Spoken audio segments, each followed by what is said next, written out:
Alright guys, it's been a little while since I made a video, so I thought I'd better make one. In today's topic are the top 10 questions about coon hunting that you guys might have on the internet. The very first question is a male or female dog better for having a coon dog, for training it and treeing and all that kind of stuff?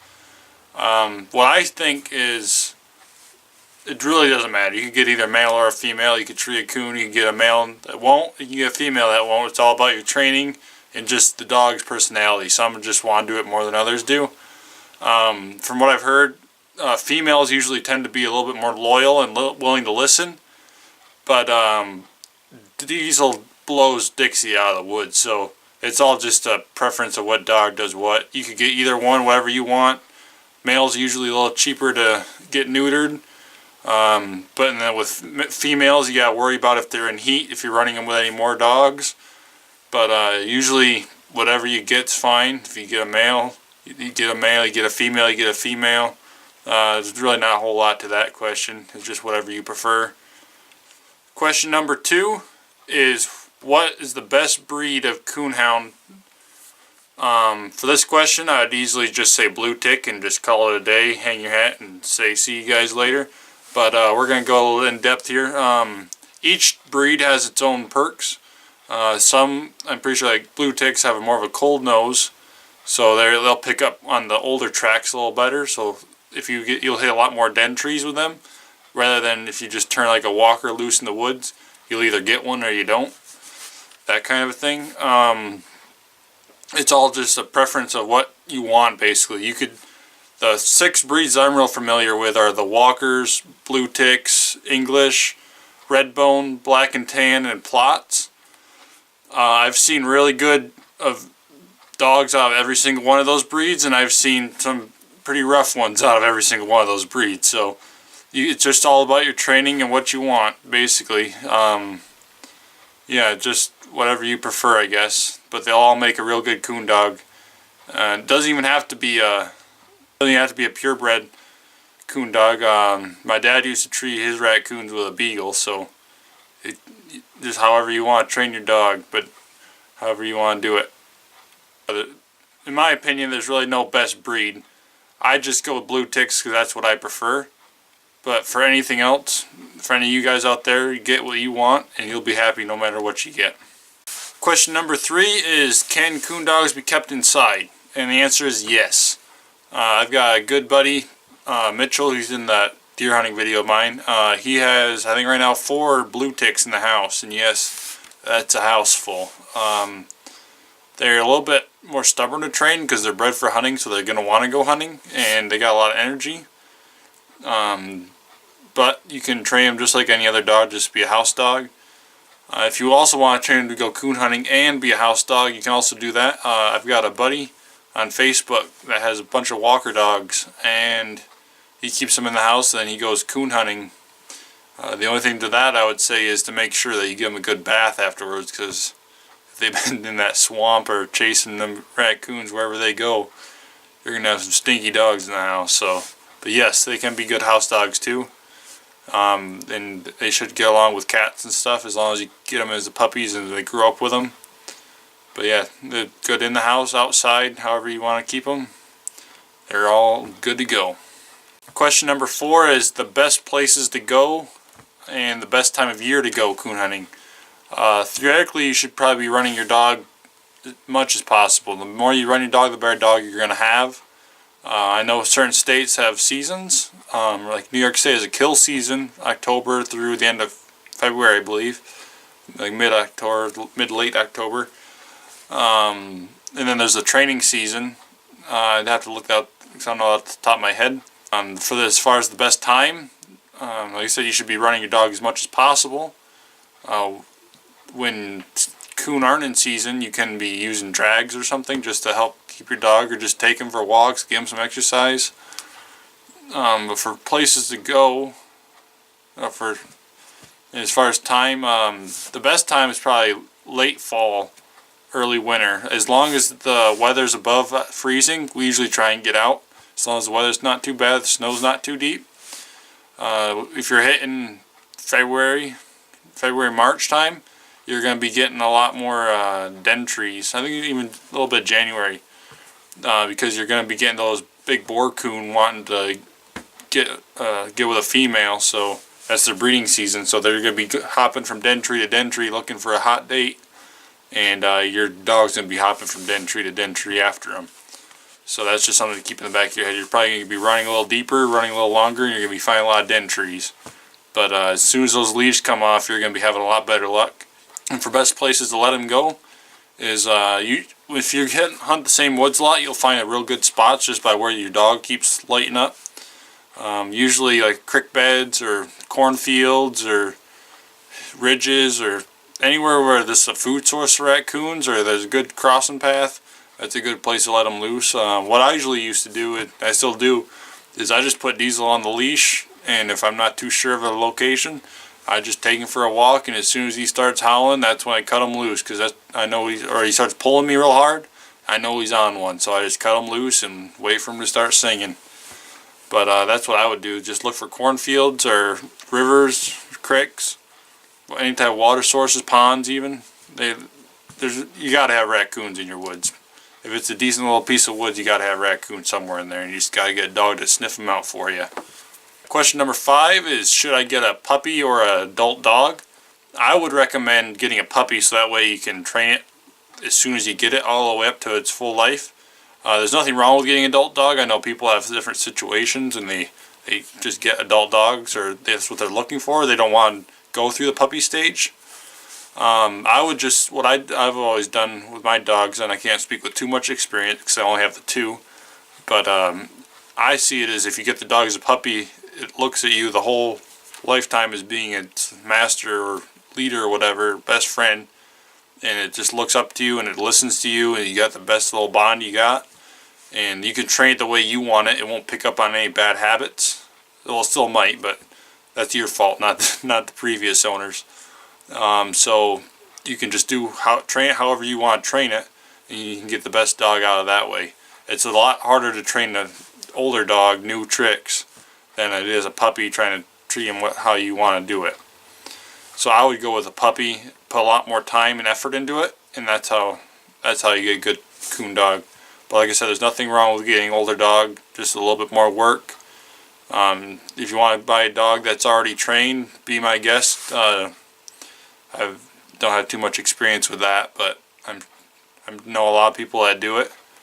Just know the seller, know the dog, and you should be okay that way. You probably got to pay a little bit more though, but whatever floats your boat, floats your boat.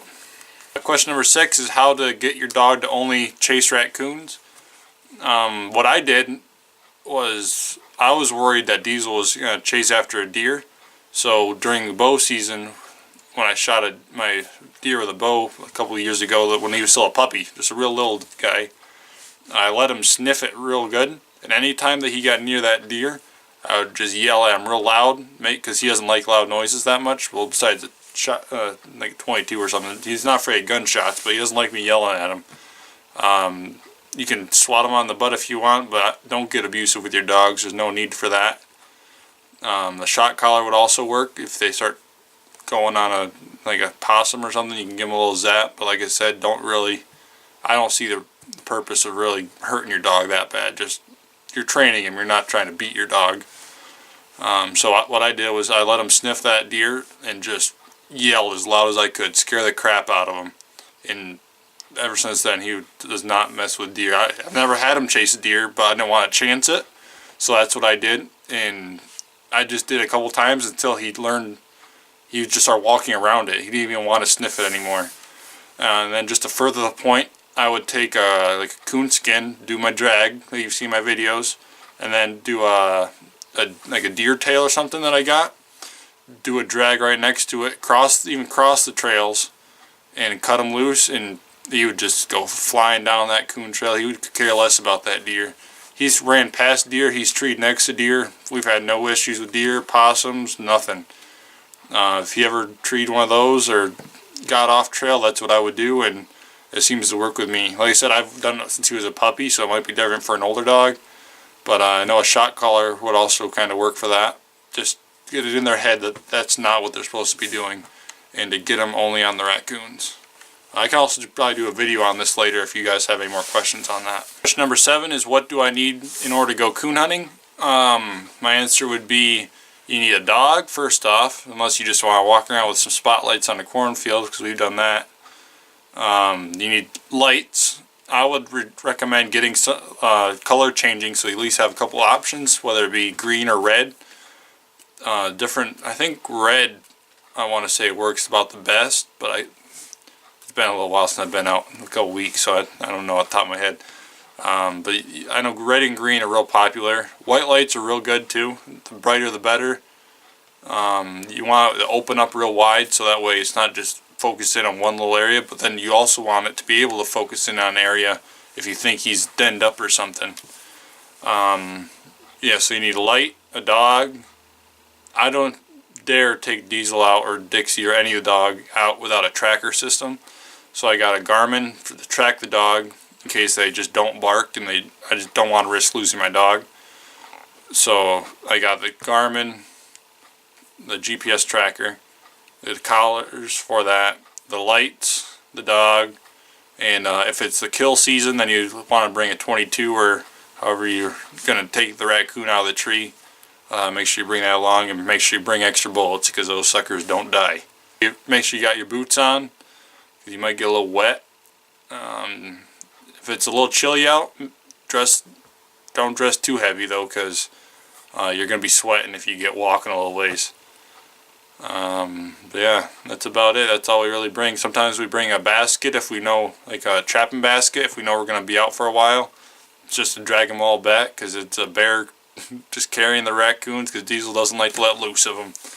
So it's just easier to throw them in the back of the basket and just keep on cruising. Question number 8 is, what's the best way of finding a raccoon in the tree?